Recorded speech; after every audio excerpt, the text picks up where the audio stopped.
안녕하세요. 배신의 장미입니다. 오늘의 사연 시작하겠습니다. 저는 남자와 같은 직장에서 처음 만났습니다. 처음에는 단순한 동료였지만 함께 많은 프로젝트를 진행하며 서로를 의지하게 되었고 자연스럽게 가까워졌습니다.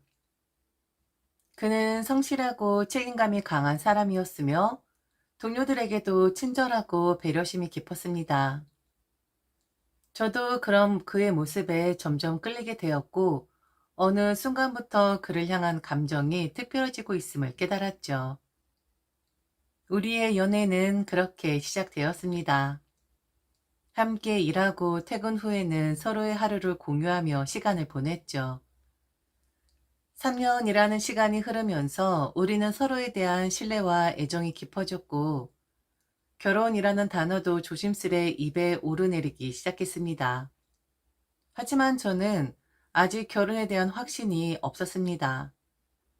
사랑하는 마음은 컸지만 현실적인 문제들로 고려해야 했기 때문이죠. 그러던 어느 날 남자는 진지한 표정으로 저를 바라보며 프로포즈를 했습니다. 저는 순간 당황했고 결혼을 서두르고 싶지 않다는 생각이 들었습니다. 그러나 남자는 그 자리에서 자신의 모든 것을 솔직하게 털어놓았습니다. 난 가진 것이 많지 않아. 돈도 많지 않고 집도 전세야. 그리고 홀 어머니를 모시고 살고 있어. 하지만 나는 세상 누구보다 당신을 사랑할 자신이 있어. 나한테 당신은 그 무엇보다 소중한 존재거든. 그는 자신의 상황을 감추려 하지 않았습니다. 오히려 담담하게 모든 사실을 이야기하면서도 그 속에는 저를 향한 깊은 애정과 진심이 담겨 있었습니다. 그리고 그는 어머니에 대한 이야기도 덧붙였습니다. 남자의 어머니는 젊은 시절부터 많은 고생을 하며 아들을 키워오셨고 지금도 혼자 힘겹게 살아가고 계셨습니다. 그런 어머니를 홀로 두고 싶지 않다는 그의 말에는 깊은 효심과 책임감이 담겨 있었죠. 저는 그의 진솔한 고백을 들으며 마음이 흔들렸습니다. 그의 진심이 제게 전해졌고 그의 말 속에서 그가 얼마나 저를 사랑하는지 느낄 수 있었죠. 고민 끝에 저는 그의 프로포즈를 받아들이기로 결심했습니다. 사랑은 현실적인 문제를 넘어서는 힘이 있다고 믿었고 그의 곁에서 함께 살아가는 것이 행복할 것이라고 생각했습니다. 그렇게 우리의 결혼을 향한 첫 걸음이 시작되었죠. 남자에게 프로포즈를 받은 후 그는 기다렸다는 듯이 저를 자신의 집으로 데려갔습니다. 연애를 하면서 그의 어머니에 대한 이야기를 많이 들었기에 어떤 분일지 궁금하면서도 걱정이 되었습니다. 남자는 어머니와 정말 친구처럼 지낸다고 말해왔고 평소에도 어머니를 향한 애정이 깊어 보였기에 저를 어떻게 생각하실지 신경이 쓰였습니다. 하지만 남자는 제 손을 꼭 잡으며 밝게 미소 지었죠. 우리 엄마랑은 정말 친구처럼 지낼 수 있을 거야. 엄마 되게 쿨하고 편한 분이셔. 그 말을 듣고 조금은 안심이 되었습니다. 그리고 곧 남자의 집에 도착했죠. 문이 열리자마자 보인 것은 아늑하고 단정한 집안 풍경이었습니다. 그리고 현관으로 나오신 한 여성이 저희를 반겼습니다. 남자의 어머니였죠. 그녀는 예상보다 젊어 보였지만 얼굴에는 세월이 남긴 흔적이 역력했습니다. 그동안 남자가 말했던 것처럼 정말 많은 고생을 하신 분이라는 것이 한눈에 느껴졌죠. 그런데 그런 첫 인상과는 다르게 그녀는 굉장히 밝고 따뜻한 미소로 저를 맞아주셨습니다. 아이고, 우리 며느리 될 사람이 왔네. 어서 와. 반가워. 그녀는 스스럼 없이 제 손을 잡고 집 안으로 이끌었습니다. 처음 만나는 자리인데도 어색한 분위기 없이 친근하게 대해주셨죠. 일반적으로 시어머니라 하면 떠오르는 엄격한 느낌이 아니라 편안하고 정감 어린 분이셨습니다. 남자의 말이 과장이 아니었구나 싶었죠. 남자는 어머니와 자연스럽게 대화를 이어갔습니다. 두 사람의 대화 속에는 애정이 가득 묻어났고, 그리고 자신의 엄마를 영자씨, 우리 영자씨라고 부르는 걸 보면서 신기하기도 했고, 정말 친구처럼 허물없이 지내는 모습이었습니다. 서로를 장난스럽게 놀리기도 하고 편안하게 농담을 주고받는 모습이 보기 좋았습니다. 남자는 저를 향해 장난스럽게 윙크하며 물었죠. 우리 엄마 정말 좋지? 정말 그런 것 같아. 남자의 어머니는 호탕하게 웃으며 제 손을 다정하게 토닥이셨습니다. 그래, 우리 앞으로도 잘 지내보자. 부담 갖지 말고 편하게 대해. 난 어른처럼 굴고 그러는 거 싫어. 그 순간 저는 남자의 프로포즈를 받아들인 것이 정말 다행이라고 생각했습니다. 이런 따뜻한 가족과 함께하게 된다면 결혼 생활도 분명 행복할 것이라고 믿어 의심치 않았습니다. 남자의 집에 인사를 드린 후 그의 어머니는 저에게 자주 전화를 하셨습니다. 처음엔 그저 안부를 묻는 전화였기에 별다른 의심 없이 받아들였지만 통화가 잦아지면서 점점 단순한 안부 이상의 이야기들이 오가게 되었습니다. 우리 며느리 될 사람이니 앞으로 자주 연락하고 지내야지. 나는 딸 같은 며느리 갖고 싶었어. 그녀는 다정한 말투로 저를 대했지만 시간이 지날수록 그 자주 연락하고 지내야 한다는 의미가 단순한 친분 이상의 것을 요구하는 듯한 느낌이 들었습니다. 그리고 인사를 드린 지 일주일쯤 지나서 그녀는 아주 중요한 이야기를 꺼냈죠. 이번 주가 우리 남편 제사야. 네가 참석했으면 좋겠어. 그녀는 마치 당연한 듯한 말투로 이야기했지만 저는 순간 당황했습니다. 남자와 결혼을 약속하긴 했지만 아직 정식으로 혼인신고를 하거나 결혼식 날짜를 잡은 것도 아닌데 벌써 제사에 참석하는 것이 맞을까 하는 생각이 들었죠. 하지만 그녀의 말에는 거절하기 어려운 분위기가 깔려 있었습니다. 아무래도 네가 우리 가족이 될 사람이니까 이런 자리에도 자연스럽게 함께하는 게 좋지 않겠어?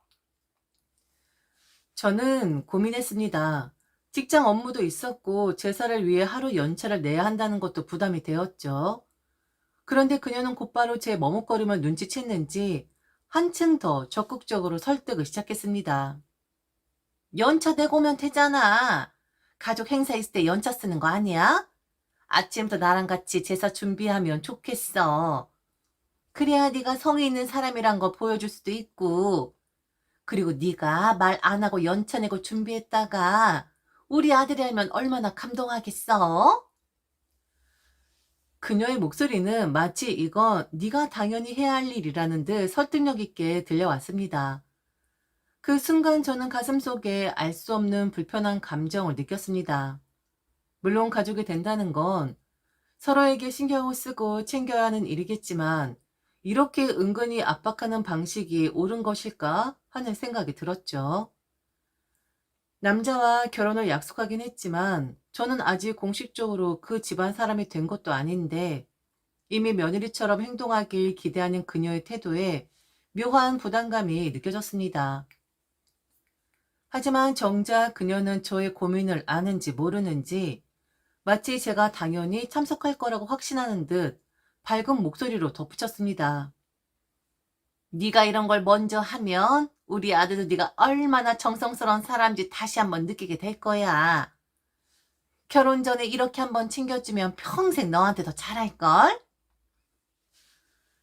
그녀의 말 속에는 교묘한 압박과 달콤한 기대가 섞여 있었습니다.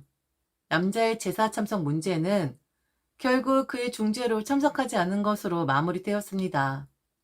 처음엔 미안한 마음이 들기도 했지만 시간이 지나면서 오히려 다행이라는 생각이 들었습니다. 아직 결혼 전인데도 마치 당연히 해야 할 일처럼 요구하는 남자의 어머니의 태도가 신경 쓰였기 때문이죠. 그리고 그 일이 지나고 얼마 되지 않아 저는 결혼이란 것이 결국 현실이라는 것을 점점 더 실망하게 됩니다. 남자와 저는 신혼집으로 제 부모님께서 증여해 주신 집을 사용하기로 이미 합의한 상태였습니다. 남자도 이에 동의했고 그의 어머니도 그 사실을 알고 있었죠. 하지만 어느 날 남자의 어머니가 저를 따로 집으로 부르셨습니다. 처음엔 단순한 식사 초대인 줄 알았습니다. 하지만 그녀의 표정과 분위기는 어딘가 심상치 않았습니다. 집에 도착하자마자 그녀는 미리 준비해둔 듯 차 한 잔을 내어 주셨습니다. 평소와 다름없는 다정한 미소를 짓고 계셨지만 어딘가 어색한 느낌이 들었죠. 아가, 우리 좀 편하게 얘기해 볼까? 그녀는 마치 사소한 이야기를 꺼내는 것처럼 가볍게 말을 시작했지만 본론으로 들어가기까지의 시간은 길지 않았습니다. 너희가 그 신혼집으로 네 집을 쓰기로 했다며? 네, 그렇게 하기로 했고 저희도 현실적으로 그게 가장 좋다고 판단했어요. 그녀는 제 말을 듣고 살짝 고개를 끄덕였습니다.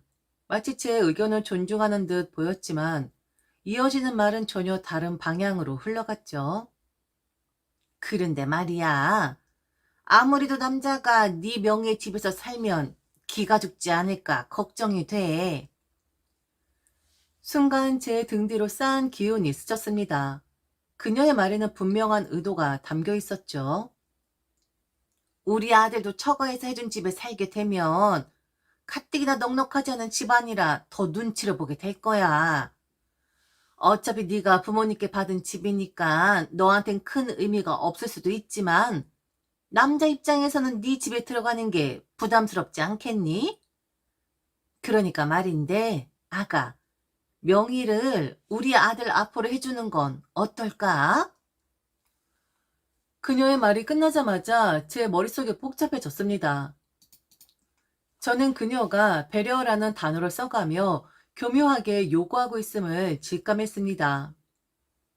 제가 결혼하면서 공동 명의 정도까지는 생각해 봤지만 단독 명의로 넘기는 건 고민해 봐야 할 문제 같아요. 저는 최대한 신중하게 답변했습니다. 하지만 그녀는 제 대답이 완전한 거절이 아니라는 것을 확인한 듯 안도하는 미소를 지었습니다. 그래, 그래. 네가 현명한 아이라서 충분히 잘 생각해 줄 거라고 믿어. 이건 단순히 명의 문제가 아니라 우리 아들의 자존심과 앞으로의 행복을 위한 거야. 너도 네 남자인데 기죽지 않고 어깨 펴고 살면 좋은 거 아니겠어? 그 순간 저는 이 모든 것이 단순한 부담스럽다는 말로 포장된 요구가 아니라는 것을 깨달았습니다. 그녀는 당연하다는 듯 제가 자신의 아들을 위해 이 정도는 해줘야 한다고 생각하고 계셨습니다. 네가 배려해주면 우리 아들도 네가 얼마나 좋은 아내인지 다시 한번 느끼게 될 거야. 결혼 전에 이렇게 양보 한번 해주면 평생 너한테 더 잘할 거야. 저는 그 말을 듣는 순간 더 이상 그녀의 말이 단순한 부탁이 아니라는 걸 확실히 알게 되었습니다. 양보를 하면 평생 잘해준다는 말? 이 말은 어쩌면 앞으로 계속해서 이런 요구가 이어질 거라는 의미일지도 모른다는 생각이 들었죠. 저는 집을 나서면서도 계속해서 머릿속이 복잡했습니다. 이제야 조금씩 남자와 그의 어머니의 진짜 모습을 알아가고 있는 것만 같았습니다. 전 이번에도 남자가 중재를 해줄 것이라고 당연하게 생각했습니다. 저번 제사 문제처럼 그의 어머니가 무리한 요구를 하면 남자가 나서서 조율해 주리라 믿었기 때문입니다. 우리는 결혼을 앞둔 사이였고 남자 역시 제 의견을 존중해 주던 사람이었으니까요. 그런데 남자의 반응은 제 예상과는 전혀 달랐습니다. 그는 제 말을 듣고 한참을 고민한 듯 하더니 마치 준비라도 해둔 듯한 표정으로 입을 열었습니다. 난 솔직히 엄마 말이 맞는 것 같아. 그 말을 듣는 순간 저는 귀를 의심했습니다. 하지만 그는 당연하다는 듯 말을 이어갔죠. 엄마가 그래도 우리보다 인생을 더 살아보신 분이잖아. 난 엄마가 되게 현명한 분이라고 생각해. 우리 둘이만 생각하면 모르겠는데 결혼은 현실이잖아. 현실적으로 봤을 때 내 명의로 해두는 게 더 나아. 나중을 위해서라도. 현명한 분이라는 말을 듣는 순간 저는 그가 제 편이 아니라는 것을 확실히 깨달았습니다. 저는 그의 말이 끝나길 기다렸지만 그는 너무도 자연스럽게 다음 이야기를 이어갔습니다. 그리고 이왕 이렇게 된 김에 우리 엄마랑 같이 사는 것도 좋지 않을까? 엄마 집 전세도 이제 1년밖에 안 남았어. 그거 끝나면 우리 집으로 들어오시는 게 좋을 것 같아. 너도 엄마 보면서 느꼈잖아. 우리 엄마 진짜 친구 같고 편한 사람이라는 거. 그의 말투는 너무나 태연했습니다. 마치 이렇게 하면 당연히 더 좋지 않냐고 설득하는 사람처럼 말이었습니다. 저는 그를 바라보면서 순간적으로 멍해졌죠. 너도 엄마랑 있으면 편할 거야.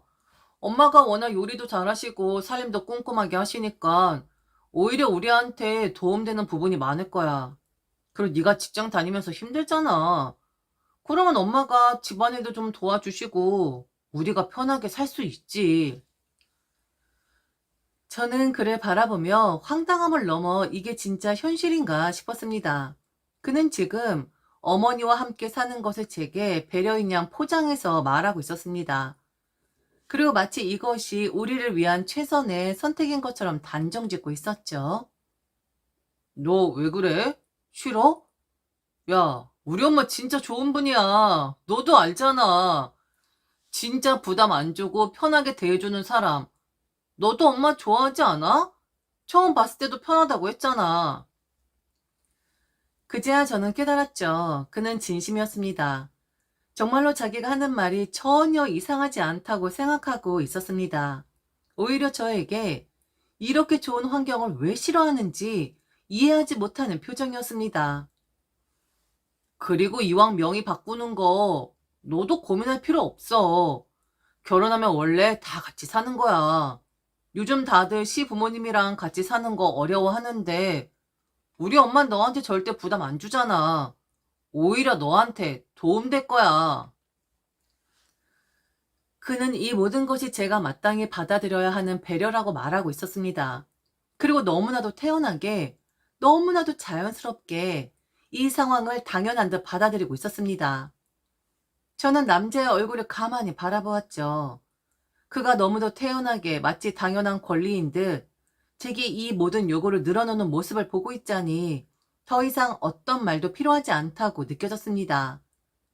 그리고 그 순간 제 입에서 단 하나의 단어가 튀어나왔습니다. 조까. 뭐라고? 그의 얼굴에는 당황과 혼란이 가득했습니다. 그는 제가 방금 한 말을 믿을 수 없다는 듯 귀를 의심하는 표정을 지으며 되물었습니다.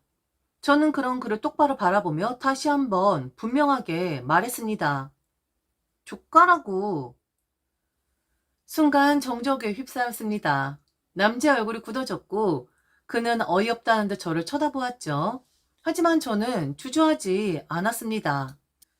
지금 내 집 갖고 너희 뭐 하는 짓이야?